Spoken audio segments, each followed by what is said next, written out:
Comment traiter et guérir les tumeurs cérébrales? Dans les soins de tumeurs au cerveau, les différents types de médecins travaillent souvent ensemble pour créer un plan de traitement global d'un patient qui combine différents types de traitements. Ceci est appelé une équipe multidisciplinaire.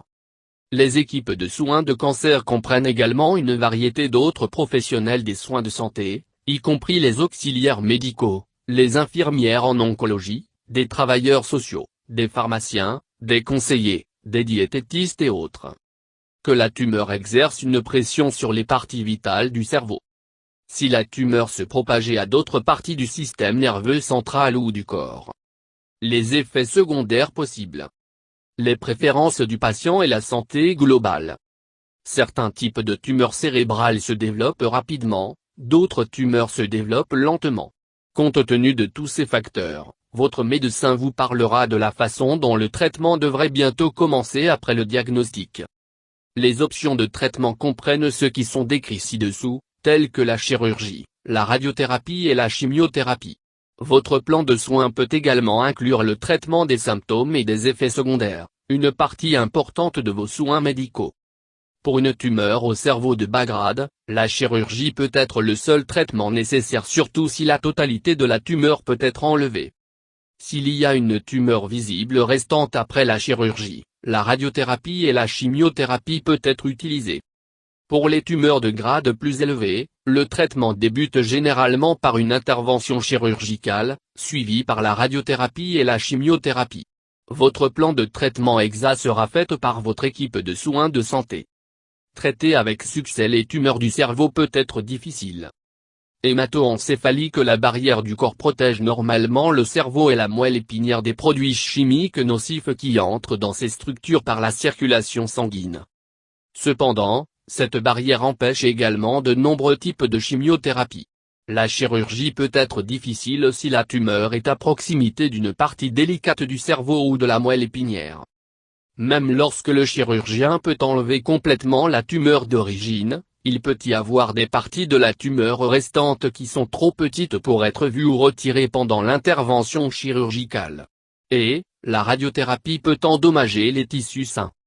Cependant, la recherche dans les 2 dernières décennies a contribué à allonger considérablement la vie des personnes atteintes de tumeurs cérébrales.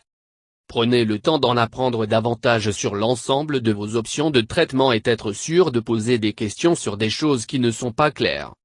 Aussi, parlez des objectifs de chaque traitement avec votre médecin et ce que vous pouvez vous attendre tout en recevant le traitement. En savoir plus sur la prise de décision de traitement. Obtenir des soins pour les symptômes et les effets secondaires. Une tumeur au cerveau et son traitement entraînent souvent des effets secondaires.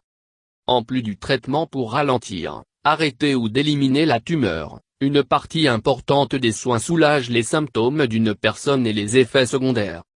Cette approche est appelée soins palliatifs ou de soutien, et il inclut le soutien du patient avec ses besoins physiques, émotionnels et sociaux. Les soins palliatifs sont tout traitement qui se concentre sur la réduction des symptômes, l'amélioration de la qualité de vie, et de soutenir les patients et leurs familles. Toute personne, quel que soit l'âge ou le type et le stade du cancer, peut recevoir des soins palliatifs.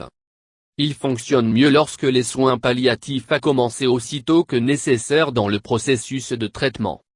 Les gens reçoivent souvent un traitement de la tumeur et de traitement pour atténuer les effets secondaires en même temps. En fait, les patients qui reçoivent tous les deux ont souvent des symptômes moins sévères, une meilleure qualité de vie, et indiquent qu'ils sont plus satisfaits de traitement. Les traitements palliatifs varient considérablement et comprennent souvent des médicaments, des changements nutritionnels, techniques de relaxation, le soutien affectif, et d'autres thérapies. Vous pouvez également recevoir des traitements palliatifs semblables à ceux qui sont destinés à éliminer la tumeur, comme la chimiothérapie, la chirurgie ou la radiothérapie. Discutez avec votre médecin au sujet des objectifs de chaque traitement dans votre plan de traitement. Certains des symptômes d'une tumeur au cerveau peuvent être graves et avoir un impact énorme sur la vie d'un patient. Cependant, ils peuvent souvent être gérés par l'utilisation de certains médicaments. Les soins de soutien pour les personnes atteintes d'une tumeur cérébrale comprend. Les médicaments appelés corticostéroïdes sont utilisés pour réduire l'enflure dans le cerveau, ce qui peut diminuer la douleur du gonflement sans avoir besoin de médicaments contre la douleur de prescription.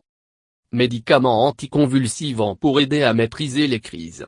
Il existe plusieurs types de médicaments disponibles, et ils sont prescrits par votre neurologue. Avant le début du traitement, parlez-en avec votre équipe de soins de santé sur les effets secondaires possibles de votre plan de traitement spécifique et les options de soins palliatifs.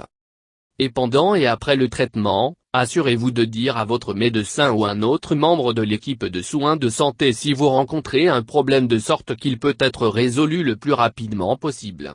En savoir plus sur les soins palliatifs. Chirurgie. La chirurgie est l'ablation de la tumeur et de certains tissus sains environnants pendant une opération. Il est habituellement le premier traitement utilisé pour une tumeur au cerveau et est souvent le seul traitement nécessaire pour une tumeur du cerveau à faible teneur. Retrait de la tumeur peut améliorer les symptômes neurologiques, fournir des tissus pour le diagnostic, aider à faire d'autres traitements de tumeurs cérébrales plus efficaces, et, dans de nombreux cas, d'améliorer le pronostic d'une personne avec une tumeur au cerveau. Un neurochirurgien est un médecin qui se spécialise dans la chirurgie sur le cerveau et la colonne vertébrale. La chirurgie au cerveau exige le retrait d'une partie du crâne, une procédure appelée une craniotomie. Après que le chirurgien enlève la tumeur, le propre os du patient sera utilisé pour couvrir l'ouverture dans le crâne. Il y a eu des progrès rapides dans la chirurgie pour des tumeurs cérébrales, y compris l'utilisation de la cartographie corticale. Cette technique permet aux médecins d'identifier certaines zones du cerveau qui contrôlent les sens, la langue et les habiletés motrices. En outre, des dispositifs d'imagerie améliorés donnent aux chirurgiens plus d'outils pour planifier et effectuer la chirurgie. Par exemple, les techniques informatiques, telles que l'image chirurgie guidée, IG, aident les chirurgiens cartent l'emplacement de la tumeur de façon très précise. Cependant, ceci est une technique très spécialisée qui ne peut pas être largement disponible. Pour une tumeur qui est près du centre de la parole du cerveau, il est de plus en plus commun pour effectuer l'opération lorsque le patient est éveillé pendant une partie de la chirurgie. Typiquement, le patient est éveillé une fois que la surface du cerveau est exposée. Ensuite, des techniques spéciales de stimulation électrique sont utilisées pour localiser la partie spécifique du cerveau qui contrôle la parole. Cette approche peut éviter de causer des dommages tout en enlevant la tumeur. En plus d'éliminer ou de réduire la taille de la tumeur du cerveau, la chirurgie peut fournir un échantillon de tissu pour l'analyse d'une biopsie, comme expliqué dans le diagnostic. Pour certains types de tumeurs, les résultats de cette analyse peuvent aider à déterminer si la chimiothérapie ou la radiothérapie seront utiles. Pour une tumeur cancéreuse, même si le cancer ne se guérit pas, le retirer peut soulager les symptômes de la tumeur, sur le cerveau. Parfois, la chirurgie ne peut pas être effectuée parce que la tumeur est située dans un endroit le chirurgien ne peut pas atteindre ou est proche d'une structure vitale, ces tumeurs sont appelées inopérables. Si la tumeur est inopérable, le médecin recommandera d'autres options de traitement. Avant la chirurgie, parlez-en avec votre équipe de soins de santé au sujet des effets secondaires possibles et comment ils seront gérés ou soulagés. En savoir plus sur les bases de la chirurgie. La radiothérapie. La radiothérapie est l'utilisation de rayons X à haute énergie ou d'autres particules pour détruire les cellules cancéreuses. Les médecins peuvent utiliser la radiothérapie pour ralentir ou arrêter la croissance de la tumeur. Elle est généralement administrée après la chirurgie et, éventuellement, en même temps que la chimiothérapie. Un médecin qui se spécialise à donner la radiothérapie pour traiter une tumeur est appelé un radio-oncologue. Le type le plus commun de traitement de radiothérapie est appelé radiothérapie à faisceau externe, qui est un rayonnement donné à partir d'une machine à l'extérieur du corps. Lorsque le traitement de rayonnement est donné en utilisant les implants, il est appelé radiothérapie interne ou curithérapie. Un régime de radiothérapie, horaire, est généralement constitué d'un certain nombre de traitements donnés sur une période de temps définie. La radiothérapie par faisceau externe peut être dirigée sur la tumeur de la manière suivante. La radiothérapie conventionnelle. L'emplacement de traitement est déterminé en fonction des repères anatomiques et des radiographies. Dans certaines situations, telles que la thérapie par rayonnement l'ensemble du cerveau pour les métastases cérébrales, cette technique est appropriée. Pour un ciblage plus précis, différentes techniques sont nécessaires. La quantité de rayonnement donné dépend du grade de la tumeur. Thérapie tridimensionnelle conformationnelle rayonnement, 3D CRT. En utilisant des images de scanner et l'IRM, voire diagnostic, un modèle en 3 dimensions de la tumeur et les tissus sains entourant la tumeur est créé sur un ordinateur. Ce modèle peut être utilisé pour viser les faisceaux de rayonnement directement à la tumeur, en épargnant les tissus sains des doses élevées de radiothérapie. Thérapie d'intensité modulée, IMR.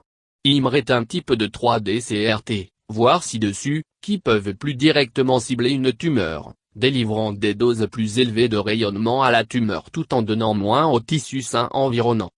Dans IMR, les faisceaux de rayonnement sont divisés en plus petits faisceaux et l'intensité de chacun de ces petits faisceaux peuvent être modifiés. Cela signifie que les faisceaux plus intenses, ou les poutres donnant plus de rayonnement, peuvent être adressés uniquement à la tumeur. Protonthérapie. La protonthérapie est un type de radiothérapie par faisceau externe qui utilise des protons plutôt que des radiographies. À haute énergie, les protons peuvent détruire les cellules cancéreuses. Thérapie par faisceau de protons est généralement utilisée pour les tumeurs quand moins de rayonnement est nécessaire en raison de l'emplacement. Cela comprend les tumeurs qui se sont développées dans l'os à proximité, telles que la base du crâne, et ceux qui sont près du nerf optique. Radiochirurgie stéréotaxique. Radiochirurgie est l'utilisation d'une seule dose élevée de rayonnement donnée directement à la tumeur et non pas les tissus sains. Il fonctionne mieux pour une tumeur qui est dans une seule zone du cerveau et de certaines tumeurs non cancéreuses, mais il peut aussi être utilisé quand une personne a plus d'une tumeur au cerveau métastatique. Il y a beaucoup de différents types d'équipements de radiochirurgie stéréotaxique, y compris un accélérateur linéaire modifié est une machine qui crée un rayonnement de haute énergie en utilisant l'électricité pour former un flux de particules subatomiques se déplaçant rapidement. Un couteau gamma est une autre forme de radiothérapie qui concentre les faisceaux de rayonnement hautement focalisés gamma sur la tumeur. Un couteau de ciblé est un dispositif robotique utilisé en radiothérapie pour guider le rayonnement à la tumeur cible particulièrement dans les régions du cerveau, de la tête et du cou. Radiothérapie stéréotaxique fractionnée. La radiothérapie est livrée avec une précision stéréotaxique mais divisée en petites doses quotidiennes dites fractions données sur plusieurs semaines, contrairement à la radiochirurgie d'une journée. Cette technique est utilisée pour les tumeurs situées à proximité des structures sensibles, telles que les nerfs optiques ou du tronc cérébral. Avec ces différentes techniques, les médecins essaient d'être plus précis et de réduire l'exposition au rayonnement au tissu cérébral sain environnant. Selon la taille et l'emplacement de la tumeur, le radio-oncologue peut choisir l'une des techniques d'irradiation ci-dessus. Dans certaines situations, une combinaison de 2 ou plusieurs techniques peut travailler mieux. Effets secondaires à court terme de la radiothérapie peuvent inclure la fatigue, les réactions cutanées légères, la perte de cheveux, maux d'estomac, et des symptômes neurologiques. La plupart des effets secondaires disparaissent peu après le traitement est terminé. En outre, la radiothérapie est généralement pas recommandée pour les enfants de moins de 5 ans en raison du risque élevé de dommages à leur cerveau en développement.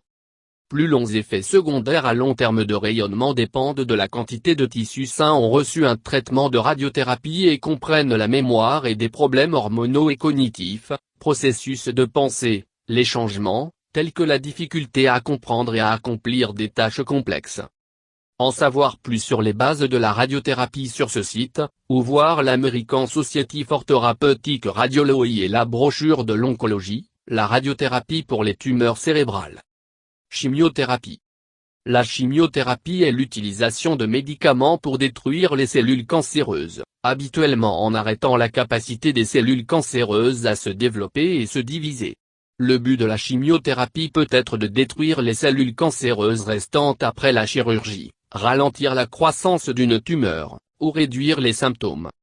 La chimiothérapie est administrée par un oncologue médical, un médecin spécialisé dans le traitement des tumeurs avec des médicaments, ou d'un neuro-oncologue.